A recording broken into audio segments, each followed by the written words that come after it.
Well, hey, what's up, everyone? Welcome to Meta Church Online. My name is Ricky, and my wife, Kristen, and I get the privilege of leading Meta Church. And I just want to take a second to welcome all of you, wherever you're watching from, wherever you're joining from. Feel free to jump in the chat and say hi, greet one another, and welcome each other to Church Online today. I wanted to take a moment to share a little bit about what to expect for Meta Church today, as well as for Meta Church in the coming weeks. And if you've missed any of our community gatherings or any of our online messages the last several weeks, I'll catch you up to speed. And for those of you who have been a part of that, then maybe this will just be a little bit of a refresher. But a few weeks ago, Chris and I shared that our Sunday experiences would look a little bit different as we carried on through summer. And so what I wanted to do is share a little bit about what is going to be taking place and how the sermons and the messages are going to be delivered to you guys. And so today, and for the next 3 weeks or 4 weeks after this, we're going to be sharing and playing back one of my personal favorite series we've ever done at Meta Church. And it's not just my personal favorite, but this series that we're going to be playing back is actually our highest or best downloaded series of all time. You know, we have our podcast and we upload our messages weekly, but this particular series continues to this day to be the highest rated or the best performing, if you will, the most downloaded series and sermons we've ever done at Meta Church. Now, the crazy thing is, it's not a series we did recently.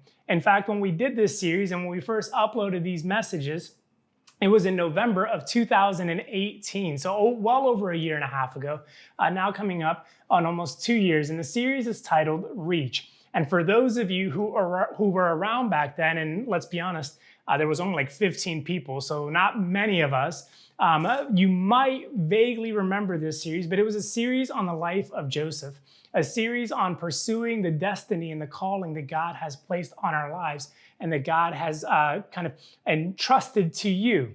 And in this series, we worked for the 4 weeks looking at Joseph's life and what he had to do, how he had to navigate the dream to the reality and bridging that gap.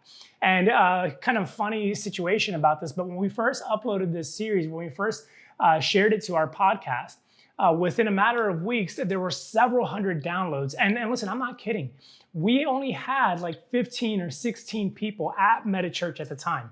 So several hundred downloads made absolutely no sense, especially taking place on a brand new podcast for a small church, meeting in a basement in New York City. And I got so paranoid that I started Googling my name and I started like researching like Ricky Ortiz, Meta Church, because I thought like someone had put me on blast on some blog or whatever. And I still couldn't figure it out. We had people downloading from countries in Africa, countries in Europe like Sweden, places across Asia like Japan, places where I don't know people and I'm not connected to anyone. And so I'm like, how do they find this?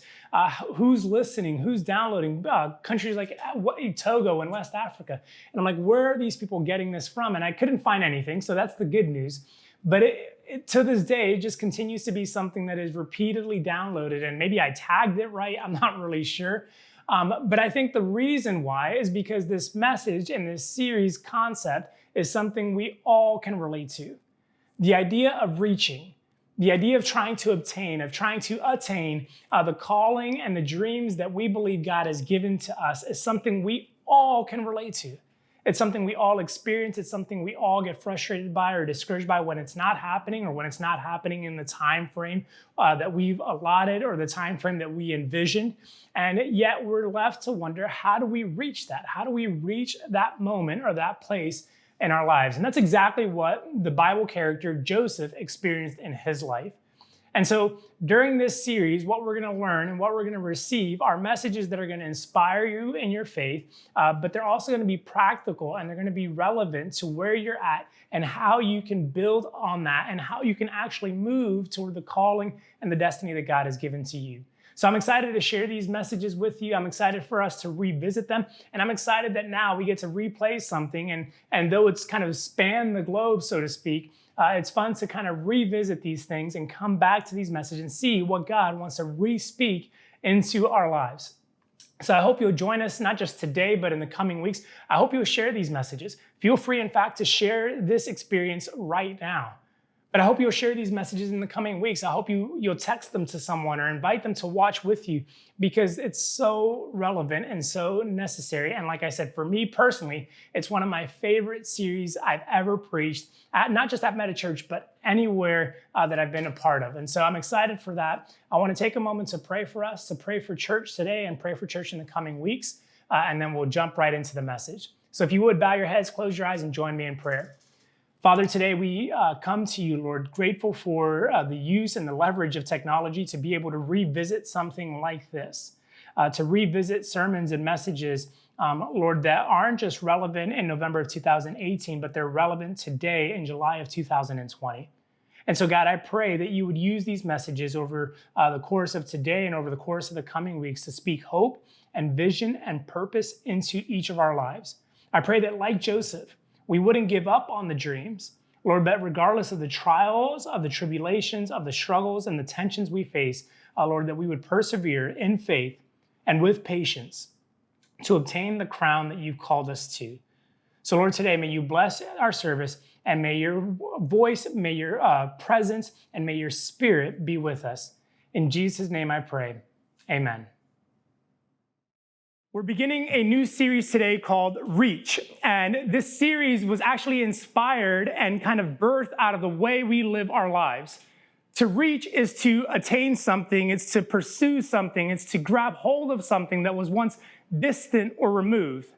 And our lives are really a metaphor of that, where we're pursuing something, where we're grasping for something, where we're trying to take hold of something that maybe is out of touch or out of sight or just kind of out of our reach. And so we're trying to move toward that and grab hold of it. And it's fitting that we begin this series today on the day where 55,000 people are running the New York City Marathon, trying to reach Central Park West and 72nd Street alive. And they're just trying to make it. And someone asked me, well, how long does it last? I said, well, till the last person crosses that line or they just drop. Like, that's how long it lasts, I guess. You know, it's just people are trying to run this race and reach. And in honor of the New York City Marathon, I thought I'd open by telling you about the one time I ran not a full marathon, but a half. And it was one time for a reason. But I ran this marathon or half marathon back in 2012. And it was the BMO Vancouver Marathon in Vancouver, Canada. And it was Vancouver's just a beautiful city. The event itself was beautiful, all sorts of things. But I'm not really a runner. People built like this aren't built to run. The only time I run is if I'm being chased by police or dogs, plural. And that's it. Like, if it's one dog, I'll take it. But if it's multiple dogs, then I've got to run. And so that's the only time I run. I really don't like this idea of running. And I like even less the practice of running. But because I had good friends that resort to peer pressure, I succumbed to running this half marathon. And it was a group of friends. There were 6 of us total, so 5 others and myself. And they said, Ricky, you should join us, man. We're going to run this half marathon in Vancouver. And I was living in Portland, Oregon at the time, or just outside of Portland, Oregon. And so Vancouver's about a 6-hour drive. They're like, we'll go up, we'll spend the weekend, we'll rent an Airbnb. And this is back before Airbnb was cool. And I was like, what's Airbnb? And they're like, oh, it's this place where you rent other people's houses. And I'm like, that sounds cool. And so they're like, just run. We need 6 people. I'm like, why? And they're like, because that's how many our van fits. And we have 5. And I'm like, I don't know about this. And so I'm like, well, what do I got to do? And they're like, here, sign up. And it's like, it's $150. I'm like, oh, come on. I'm like, I got to pay to be tortured. Right. You got to pay to be, tortured in this thing. But it said you got a free shirt and you got a medal. And so I'm like, okay, well, that's not quite worth it, but it suffices. And plus my friends, and I'm social, and I don't like being left out, and FOMO and all that stuff that plays into it, right? So I'm like, okay, well, I'll sign up for this thing. So I signed up along with my 5 friends. Krista was going to stay back because she's smarter and is more resilient than me in the face of peer pressure. And so I signed up, and I'm, okay, we're going to go. It's going to be a weekend. We're going to have this awesome place. And so, before, it was in the first weekend of May. In fact, it was Cinco de Mayo, May 5th, 2012. And so, months before, I'm thinking, okay, I've never run this long of a distance at one time. I've ran long races. I've done 10Ks. I'd run a huge kind of relay race where I ran 17 miles in 24 hours, but it was split up. And so it wasn't, 13.1 miles at one time. And the expectation is that you're going to run it, not walk it. And so I thought, well, if I've got to run it, I probably should like research how to run a half marathon. And so I went online, type it up, start looking for stuff, and found that there's an app, from couch to half marathon. I'm like, oh, that's me. And it gives you this kind of game plan for how you can run just 3 times a week, even better. Again, if it's easy, you'll do it. If it's not, you'll find a reason not to do it. Right. And so 3 times a week, I think I can do that. And you start kind of working up. And so this is the fall of 2011. Gia was just born. And so I was like, well, I'm a dad. I don't want to take away from my kids, so I'm not going to train just yet. I'll wait till the new year, in January, to start training for this half marathon. And so I did. In January, training for this half marathon, preparing and going through this and kind of stretching out my runs. And I started in winter, so there were a couple bumps and bruises, like you're running at 4 in the morning or 5 in the morning, and you don't realize that there's ice on the ground, and so like you slip and fall. And you can be sad, but in the moment, boy, you get up so fast because you don't want anyone to see you. And so I busted, I don't know if anyone's awake, but I hit that ground and I popped back up and I ran so fast afterwards, because just in case someone saw me, I did not want to confront them or have them confront me and say, are you okay? Like, I don't care. I just need to get out of here. So I had some bumps and bruises. I trained along the way, got to the point where I was, feeling good. And I got to a point where I wasn't quite running a half marathon, but that was good enough. And so I'll just go with it. I'll be fine.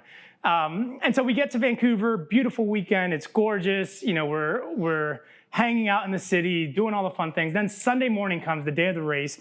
I put on my bib, patch it over my thigh, because I thought that would look cool, because Jesus has a thigh tattoo in Revelation. And so I'm like, this is kind of Christ-like of me to tattoo my bib over here. And so this is how I'm going to do this. And my friends are they've been training. They're actual runners. And so they're like, we'll just wait for you at the finish line. They didn't even ask me how fast I was going to run. They just say, we'll wait for you over at the finish line in this section over here. I was like, okay, thank you. I appreciate your generosity. And so, I run this thing, and the first 6 miles were epic. I was running at an 8:30 clip, which was pretty fast. My goal was to run at a 10-minute pace. And so the first half, I'm running a minute and a half faster than I should have been. I got to mile 6, and I remember thinking man, I'm running real fast. I should slow down. But I was like, I'm feeling good. So 7 was good, 8 was good, 9, I was like, I should start slowing down. We start running through Stanley Park, which is their huge park on the water. And, probably about mile 9 1/4, mile 9 1/2, I was like, I don't think I got enough to finish. I think I'm done. And I think this is and I thought, I was like, well, my training, this is about as far as I've ever run in my training, so this probably makes sense. And so I get out of Stanley Park, and there's this part of the course where it kind of wraps around, and as you're kind of running to your right, you come out, and you're on the Bay of Vancouver, and kind of the whole city skyline is the backdrop. So what would be to my left, to the north, are all the snow-capped mountains. To my right is the city, and the finish line is somewhere over there across this body of water. And I contemplated, could I swim to the finish line better than if I could run to the finish line? And so I just decided, what's probably good for me is to just stop right here, pull out my cell phone, and take a couple photos, because I don't know if I'll get this view again. And so I did. Literally, I just stopped in the middle of the course. So this is a good excuse to just stop, rest my legs, take some photos. And then, and people were looking at me like I'm crazy. And I thought, you go on, I'll get there. And, so the next kind of 3 miles were a combination of walk, run. Eventually I crossed, and I finished overall at an 11-minute pace. So I wasn't too far off. The last 3 miles kind of crushed my dreams. But I got to the finish line, and my friends, sure enough, were there waiting for me. What took so long? I said, don't worry about it. I've got some photos. I'll show you later. You'll appreciate them. And I guarantee you don't have these shots. And we get to the end. So you get across. They give you this black BMO Vancouver half marathon t-shirt with a 13.1 and then a million sponsors on the back. And then they give you your blue lanyard with this medal that you get to have. And so I had reached the finish line, and they had given me my reward. And I kid you not, the reason I say all that is to say this, I kept all of those things, the shirt, the medal, the little bib, even with the paper clip still on it for some reason, because I felt like it was to, take. I kept those things from 2012, May 5th, 2012, all the way up to February 2017 when I moved back to New York. Almost 5 years. And the reason I kept them for 5 years is because I had worked hard, I had trained, I had committed myself to something, I prepared, I had an experience, I had memories, and I reached the finish line slower than I expected with a bit of a detour, but I got some photos, but I reached it. And because I reached it, I kept these things as a memento until Krista made me throw them away when we moved back to New York. But that's okay, because I still have the memory.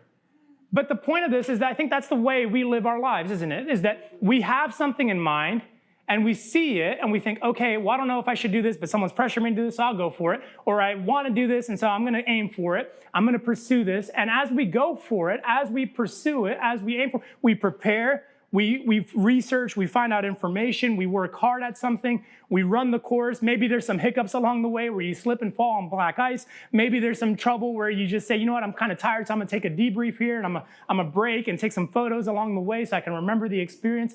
But at the end, the goal is to get to the finish line, to reach what you wanted. And that's how we live our lives, whether it's in the context of a bank account. Well, I have $0 right now, so one day I want to get to $1,000. Or it's a relationship. I'm single right now. One day I want to have a ring on my finger, and I want to be married. Whether it's a career, I'm at an entry-level position, or I'm at kind of this dream phase where it's all a dream, and it seems like there's no way I'm going to attain it. But I'm at this dream phase, and one day I want to reach this level or this mark or this kind of platitude that signifies I've attained what I wanted. And maybe it's not just a career, maybe it's just not a relationship, maybe it's not a financial number or a bank account, maybe it's something bigger, maybe it's a dream that you've longed for since you were a young child. And so you have this dream of doing something, being something, going somewhere, experiencing something. And so your life is this kind of trajectory, this course that you've mapped out to get you to a place where you can finally attain what you've always wanted, what you've always longed for. And the fact of the matter is, I think that's actually a good thing. I think reaching for something is a good thing. I think having a vision of what you want, a pursuit of, for your life, an aim that you're moving toward is actually a good and a godly thing. But I think all of those things, whether it's relationship, finances, career, or even a dream, are small or just a component of the bigger thing God created us to reach for. And that's our destiny. That our destiny is something that God has planned and planted in our hearts, and that we are to reach for, something that we're supposed to attain at some point. And so all these pieces, again, whether it's finances or relationships or jobs or, hopes or ambitions or whatever, those are just components and kind of stepping stones ultimately to help us or to drive us toward reaching the destiny that God has planned for us. Amen. And this whole series is about helping you do that very thing. We just came out of this series called Made for More. And the whole series Made for More was about helping you know and understand how God has made you, what he's made you for. But it does you no good to know what you were made for if you have no plan or no idea how to reach it. Yeah, that's right. In fact, I would say it's probably more frustrating, more discouraging, more kind of, disappointing to say, okay, I know I could have more fill in the blank. But if I don't know how to get it, if I don't know how to reach it, if I don't know how to work my way toward it, then who cares if I know I'm made for it? Because if I can't have it, what's the point? Right. Yeah. Right. If I can't step into it, why does it matter? Right. Yeah. If I'm not going to be able to get there, then why did God give it to me and not to someone else? Right. And the fact of the matter is that God actually wants you to get there. That God actually desires for you to attain, that God actually intends for you to reach the destiny that he's planned for you before the formation of the world. That God didn't envision something for you millennia ago or however long ago so that one day you could live and not be able to fulfill it. See, if God destined it for you, he didn't destine it so that you could fall short of it. He destined it so that you could walk in it. Yeah. So that you could experience it, so that you could reach it. And this whole series is about that very thing. And throughout this series, what we're going to do is kind of follow along a guy by the name of Joseph and his life from a young age where he was destined for something. But his life, the course that he had to run, didn't necessarily lend itself to the way or the experiences or the plans maybe that the dream or the destiny God had given him kind of expressed. Right. Yeah. There were some detours. There were some challenges. There were some, heartaches. There were some challenging moments. And what you'll find throughout this series and what you'll find throughout this story of Joseph is that week by week, you're going to see there's different things that you have to reach for. That reaching as a big concept is important, but even within the macro level of reach, there are micro areas that you have to reach within, outside of you, up, down, different directions to kind of attain what it is that God has for you. Yeah. And Joseph was in no different really than you, except for the time and place that he lived. Right. Joseph is a historical figure, not just a biblical figure, but a massively critical historical figure, both in Israel, but and also the whole of the Middle East region. See, Joseph was a 17-year-old kid. I'll just kind of fill you in on the whole story. That way there's no surprises. Joseph was a 17-year-old kid at the time that we're introduced to him. And at this time, he receives or, is made aware of a dream or multiple sets of dreams that God had given to him. Joseph was, a young kid, not just a young kid, but he's the second youngest of 12. And so he's not really the oldest. He's not really the baby, but he's kind of somewhere in the middle. And he gets these dreams. His dad loved him a lot, but he had a lot of half-brothers and one full-blooded brother, half-brothers, half-sisters. And so there was kind of a lot of competition. If you grew up in a house with boys or with brothers of any kind, then things can get a little bit competitive. And brothers can be maybe not the kindest to one another or to a sister, for that matter, growing up. And so Joseph grew up in this home, the second youngest of 12, has this vision, has this dream, decides to share it with his brothers. He speaks it out loud. And in the process of speaking it out loud, they get frustrated, which we'll explain in a moment, but they get upset, they get mad, so much so that they decide, we should probably kill this kid. And I've said I was going to kill my brother and my sister, but I didn't really have a plan or a real desire. It was more like a kind of a hollow threat. I'm going to kill you if you touch my stuff. But this is a little bit more kind of serious. This was maybe a little bit more thought out, a little bit more intentional. And so they decide to take this young brother, throw him in a pit, and while he's in a pit, let's scheme how we can kill him and get away with it. One of the older brothers, Reuben, decides, this probably isn't the best idea, and it's going to be really hard to get away with this. So why don't we just sell him off as a slave, and then we can convince our dad that he did die, but at least we won't have the guilt and shame of our brother's blood being on our hands. So the brothers agreed, like brothers would. And they agree that this is the right plan of action. So they sell Joseph to a caravan of traders who are moving across from east to west, traveling through the region where Joseph lived and making their way to Egypt. Joseph is sold as a slave. He arrives at a guy by the name of Potiphar's home. Potiphar is serving, and he's a government official serving under the Pharaoh of Egypt. And he kind of has responsibility for taking care of all of the Pharaoh's prisoners. So all of these political prisoners are kind of retained in a dungeon at the bottom or near the bottom of Potiphar's home. So Joseph arrives there as a slave hand, but he's a pretty good one. And so he works hard. He's diligent. He's faithful. He works his way up the ranks. And Potiphar at one point establishes Joseph to be kind of the head of all of his staff. So he's kind of a chief of staff or chief of slaves in this home. And then things kind of go south. Potiphar's wife accuses him of assault, and, things don't really go right for Joseph. So Potiphar throws him back in the dungeon. No longer is he at the top of the pecking order, but now at the bottom of the pecking order with the rest of the political prisoners. And he remains in kind of solitude or in this prison for an extended period of time.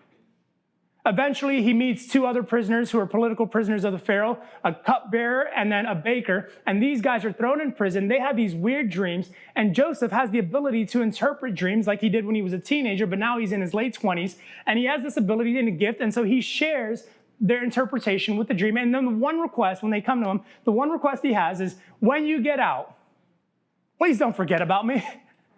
When you get out, listen, you're close to the Pharaoh. You're close to the highest ranking official in all of government. So when you get out, just do me a solid and get me out of here with you. And like good people, they get out and they don't care about someone stuck in jail. They just go on with their lives, and they completely forget about Joseph for another 2 years. 2 years sitting at the base of this prison. Eventually, one of them remembers about Joseph and his ability because Pharaoh himself has a dream that he can't understand. And Pharaoh is kind of going nuts, threatening to kill everyone in his kingdom who tries to give him a false interpretation of this dream. And so this one guy remembers, oh, there was a guy in jail who interpreted my dream. Maybe he can help you with yours. And so they remember Joseph, bring Joseph out. Joseph interprets the dream. And then Pharaoh recognizes him and makes him the second in command, which, I didn't tell you this, was the fulfillment of Joseph's dream. That God was going to establish him in a position of authority at a level so high that others would bow in honor and in surrender to him. Yeah. So it makes a little bit more sense why his brothers got mad. Makes a little bit more sense why his brothers got frustrated, but there's more to come. Yeah.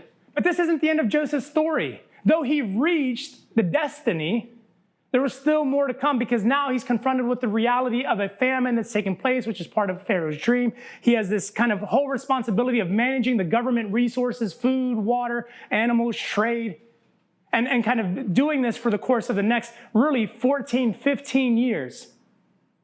And then in the latter half of that 15-year period, he comes across a confrontation, a kind of an awkward moment where his brothers, because of the massive famine, have to make their way to Egypt, the only nation that has been responsible enough to maintain resources because of Joseph's leadership. And so they come and have to request resources from their own brother, not realizing it's him. Mm-hmm. They thought he was long dead. Right. But Joseph immediately knew who they were. Mm-hmm. And in that moment, Joseph is faced with another reality. I've reached my mark. Now it's payback time. Now it's time to bring something against them. And instead of doing that, he has to kind of look within himself and figure out what he has to do and kind of resolve the situation. But that kind of concludes or sums up the story of Joseph, a person who was given a destiny from a young age and ultimately reached his destiny, but not in the course or the path that we would expect him to reach it. And the reason why I feel like this resonates is because we have so many experiences in our lives that are very much like this, where we are believing or sensing that this is what we're made for, that this is the purpose we have, this is the destiny we're aiming for, this is the pursuit that we have, and so we're reaching towards something. But when things don't go right, or when things don't go to plan, we think, maybe I got it wrong, maybe I messed up, maybe I took a wrong turn. And the fact of the matter is, you didn't take a wrong turn, you didn't mess it up, you didn't get it wrong. It's just the part of the process that requires, or that you have to work through in order to reach what God destined you for. Right. And so as we begin this series, my hope and my prayer has been that you would find yourself in Joseph's shoes. That you would relate to who Joseph is, how Joseph navigated his situation, and ultimately how Joseph reached his destiny. And I don't expect that over the course of the next 4 weeks, you're going to be all of a sudden reaching your destiny. But my ambition and my goal is to give you the tools and the resources to equip you so that you can reach your destiny. Whether it's today or whether it's like 15 or 30 years down the road, as it was in Joseph's case. But if you can kind of live with that vision and live with that perspective, then I believe you'll be set up to fulfill everything you were made for. Yeah. So with that in mind, we'll jump into the first part of Joseph's story in Genesis chapter 37. It'll be up on the screen for you as well, but I'm going to begin reading in verse 2. It says, "This is the account of Jacob and his family. When Joseph was 17 years old, he often tended his father's flocks. He worked for his half-brothers, the sons of his father's wives, Bilhah and Zilpah. Thank God there's nobody named that in our group today. But Joseph reported to his father some of the bad things his brothers were doing." So he's a snitch. And you know the phrase, right? Snitches get stitches. That's the way it goes. So Jacob loved Joseph more than any of his other children because Joseph had been born to him in his old age. So one day Jacob had a special gift made for Joseph, a beautiful robe. Verse 4. "But his brothers hated Joseph because their father loved him more than the rest of them, and they couldn't say a kind word to him," that is Joseph. Verse 5, "One night Joseph had a dream, and when he told his brothers about it, they hated him more than ever. 'Listen to this dream,' he said. 'When we were out in the field tying up bundles of grain, suddenly my bundle stood up, and your bundles all gathered around and bowed low before mine.' His brothers responded, verse 8, 'So you think you will be our king, do you? Do you actually think you will reign over us?' And they hated him all the more because of his dreams and the way he talked about them." Now, hate's a strong word. But 3 times now, if you're keeping count, it says they hated him. Verse 9, "Soon Joseph had another dream. And again, he told his brothers about it. 'Listen, I have had another dream. Here we go. The sun, moon, and 11 stars bowed low before me. This time, he told the dream to his father because his brothers wasn't good enough. So let me tell my dad, his father, as well as his brothers, but his father scolded him. What kind of dream is that? Will your mother and I and your brothers actually come and bow to the ground before you? Now, obviously they're Middle Eastern. I come from a Hispanic family. If I would have told my dad that, his belt would have been off about 3.4 seconds, and I would have caught a whipping so fast. Verse 11, but while his brothers were jealous of Joseph, his father wondered what the dreams meant. You see, the fact of the matter is this. Joseph had no real reason to believe these dreams. Now, it sounds impressive. Wow, he had this vision. He had this dream that, the sheaths of hay or whatever they were going to, of wheat, were going to bow down to him. One, if you have that dream, it's like, oh, that's kind of weird. I don't really get it. Two, okay, the sun, moon, and stars, they're all bowing down to me. It's like, oh, that's a little weird. Maybe, I ate something funny last night or just, was going crazy in La La Land because my brothers hate me and I have no one to talk to, and so I'm isolated. And so I just kind of have these weird visions. So there's that element of it, but the reality is, the practical side of it is that Joseph had no real reason to believe these dreams. Because Joseph, again, wasn't the oldest. So he wasn't the oldest of his brothers. In his lineage, he wasn't in position to receive the greatest inheritance. He wasn't the one that was entitled to the greatest portion of blessing from his father or from his parents. He wasn't really the youngest. So though his father loved him, he was still not really the baby. So his older brothers, the baby, you don't mess with the baby. You do kind of behind your parents' back, but not really like in front of their back or in front of them. And so you just kind of like, you just kind of let some things slide, and you're like, you're young, naive, you don't know anything. But the second youngest, you can mess with that one. And so Joseph didn't really understand, or Joseph didn't have reason to think, okay, this is a natural occurrence. Of course this makes sense. I'm going to rule over my family. Duh. How did you not think this? If you think of like royalty, no one in a royal family thinks of, okay, well, if I can, I'm 11 on the list, so one day I'm going to be king. Like, it's just not realistic, even if you were part of a royal family, let alone a regular shepherding family, let alone a group of people who, day to day herd sheep and wrap up bundles of barley or wheat or whatever it was that they were trying to farm. And so he didn't have the platform for this. He didn't have the access to this. He didn't have the resources for this. He didn't have the privilege to do this. Some people, if we're running a 100-yard race, are born on the 50-yard line. Joseph was not one of those people. So when you talk about a dream or a vision, Joseph didn't have that. And I think part of what makes it difficult to reach what you were destined for is that same feeling, because you relate to that yourselves. I relate to that myself. I don't have access to those people or to that opportunity. I wasn't born with privilege. I wasn't given a platform. I don't have some sort of excessive talent that makes it obvious that I'm more gifted or better than someone else next to me. I don't have that opportunity. I didn't get that connection. And so you yourself have felt that same way, that in your destiny or in the pursuit of your destiny or pursuit of your dream or pursuit of what God has called you to, you feel inadequate. You feel left out or looked over. You feel like you've been forgotten or bypassed. Well, I see that person doing that thing. I see that person going over there. I see this person stepping into that, and me, hello, I'm just over here. They got the connection. They got the break. They got the opportunity. They got the job. They found their loved one. All my friends are getting married, and I'm just still here, single. Hey, anybody out there in the internet somewhere? Oh, well, they're young. They've got the rest of their lives ahead of them. And so they're 20-something, they're 25, and yeah, they're frustrated, but they don't know. I'm 40, I'm 50, I'm 60. I'm past my prime. I can't even get a job, let alone fulfill my destiny because of my age. Or you feel like, yeah, well, maybe they're just more spiritual. They know more Bible verses. They've got perfect attendance at church. They are asked to do things, and so I'm just here. I show up from time to time, and so it's clear why God has selected them or God has given them something and allowed them to reach while I'm just grasping at thin air?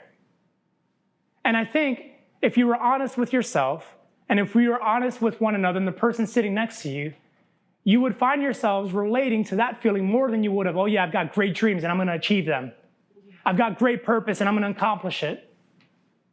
You would see yourself as someone struggling to step into whatever it is that God has destined you for, struggling to reach, not just to attain, but to even extend your hand because you're so tired of missing that you don't want to whiff one more time.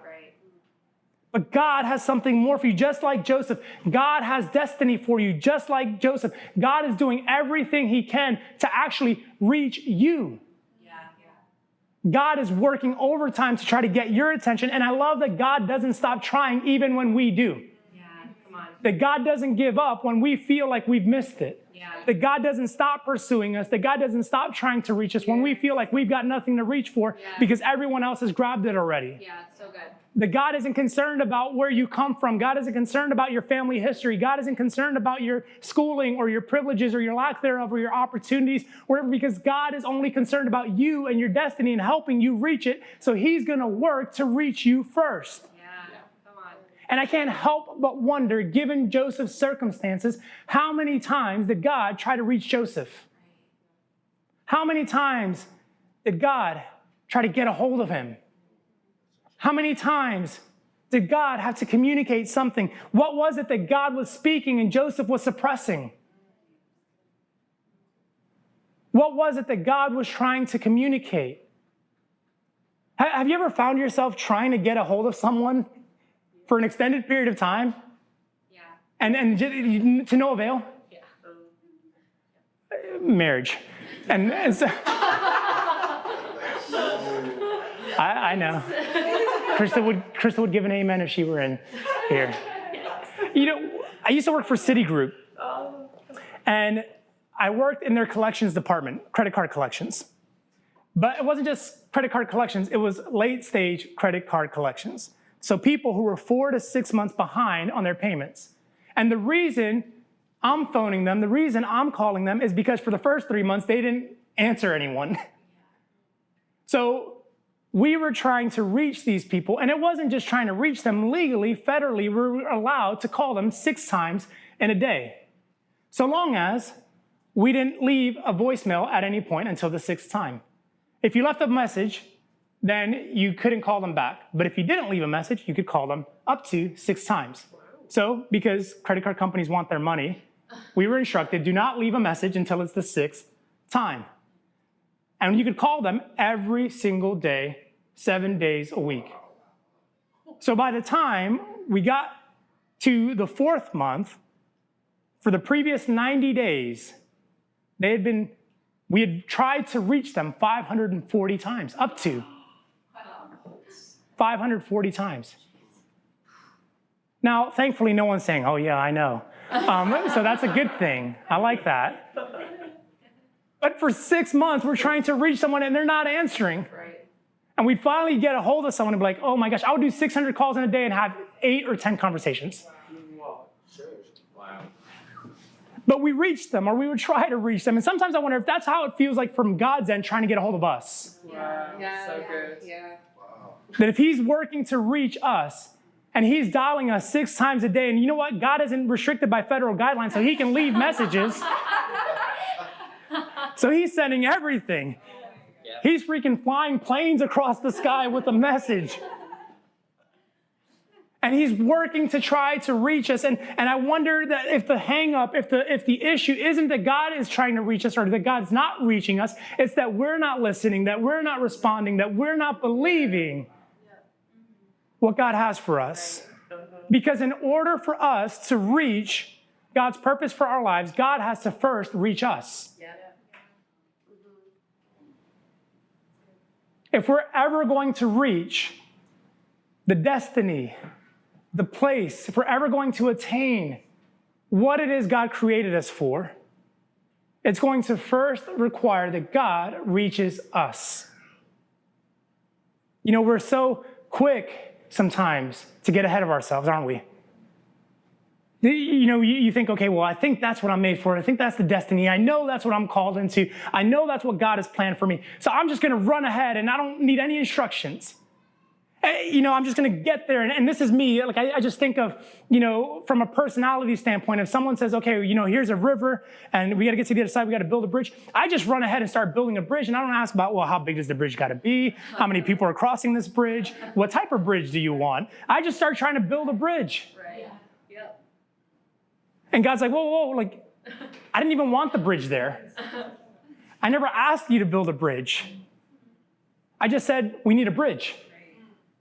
And so I'm so quick to get ahead of myself and trying to reach what it is that God wants for me. Yeah. Oh, this is what God has planned for me. This is what God has destined for me. So let me figure out step A, B, C, D. And God, look, I arrived at Z. Here I am. And God's like, I was going to get you there by B.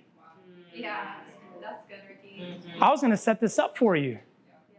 Actually, one of my greatest fears is? One of my greatest fears is that I would stand before God and I would give an account for what I've done. And God would say, A for effort, F for assignment. You did a great job at everything you did, but you didn't do the thing you were supposed to do.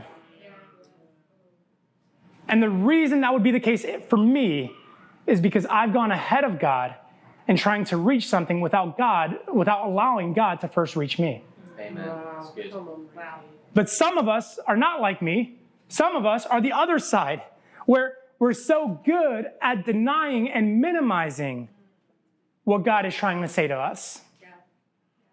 Where God is trying to reach us, at kind of reducing it or making it small or saying, no, I can't do that. That's not for me, or I'm too insignificant, or that ship has sailed, or that's already past me, or that's for them, but not for me. And I hear you talk about destiny, but I don't have one. 20 people in a room, and I'm the only one that doesn't have one. And that's okay because I don't believe I deserve one. Maybe I've messed it up, and so I've missed that. Maybe I just don't think highly of myself or as highly as God thinks of me, and so I don't believe that I should get one. I don't believe that I should step into that. I just think my life is to just live and exist and function apart from the destiny that God intended for you to have and to experience and to walk confidently toward, ultimately to reach. Or you think, well, I've messed it up and I've screwed it up, I've done everything wrong. And the fact of the matter is that God is just scratching his head like me at Citibank saying, we've been calling. Someone says, oh, I didn't know I was behind. I'm like, well, we've been calling 540 times. We were trying to let you know. And God is like working overtime to get your attention. And he's trying to speak. He's sending messages every single day, trying to reach not just your mind or your heart, but your spirit. And the fact of the matter is we can, beat ourselves over this, but this isn't anything new. In fact, Job wrote about this, Job 33:14. He writes, he spoke this. He said, for God speaks again and again, though people do not recognize it. Wow. Yeah. God speaks again and again, 540 times, though people do not recognize it. Who's this? God? I don't know that. Hang up. God's trying to get us.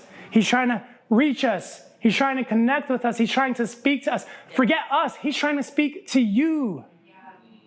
He's trying to reach you because he has significance and destiny that he's spoken over you. And he wants you to live in it, to walk in it, to run toward it, to reach it. That's so good. And we miss it, but thankfully God is not frustrated by us not answering. God says, I'm going to keep going. I'm going to keep reaching. I'm going to keep pressing. I'm going to press on and I'm going to press forward until I get a hold of you because I've got something for you. And if I can reach you, then maybe you can reach what you were made for. Yeah.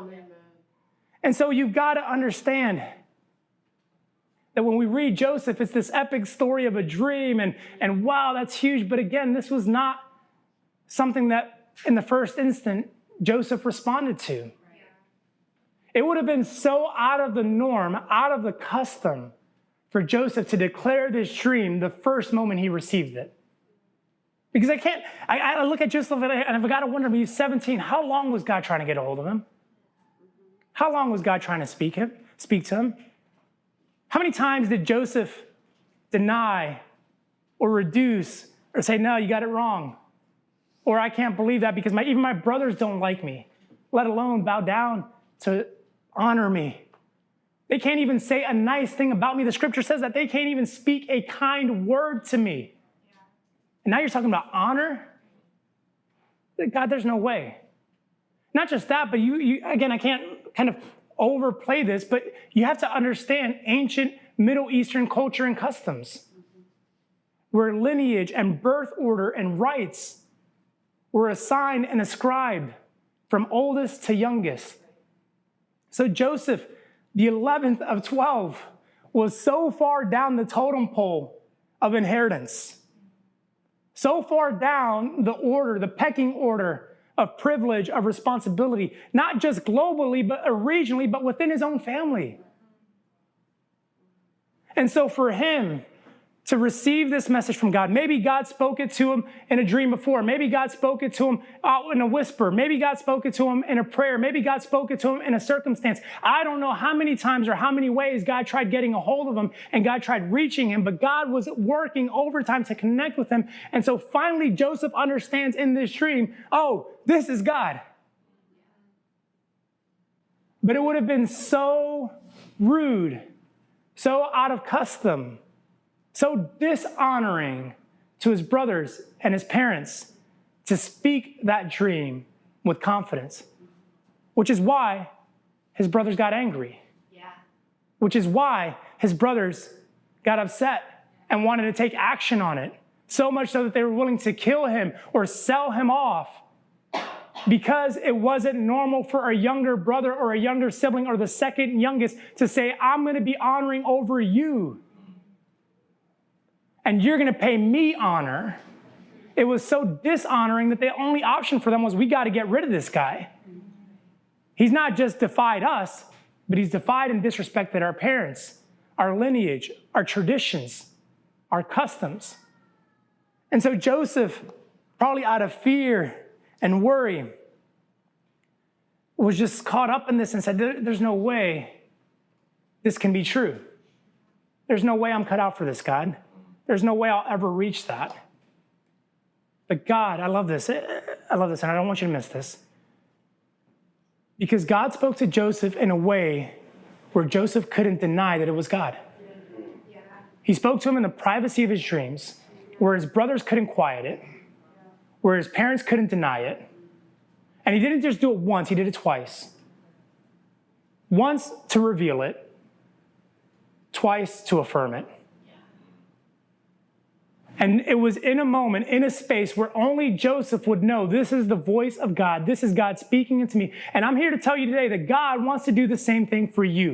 Mm-hmm. That God loves you so much that he's willing to reach you in a way that is completely personal to you, so that you will understand that it's truly him. Yeah. He doesn't need me speaking. He doesn't need your parents' approval.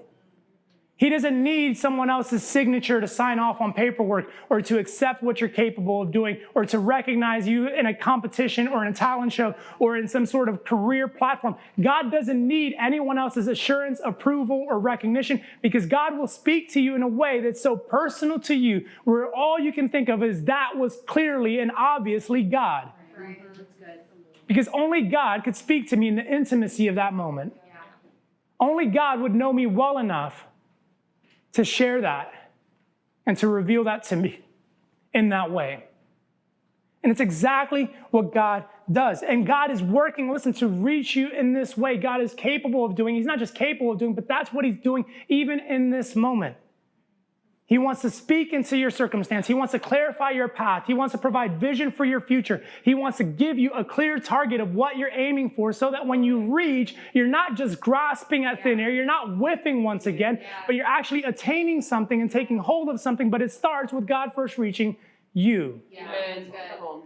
And if this is how God reached and spoke to Joseph, then the question I have for you is, how is God trying to reach you? Because I think we miss out on God reaching us because we're not looking for it. We've already talked about this. We minimize it. We get ahead of ourselves. But if we can learn to understand how God is trying to reach us, I think we'll be far better suited to reach what God has for us.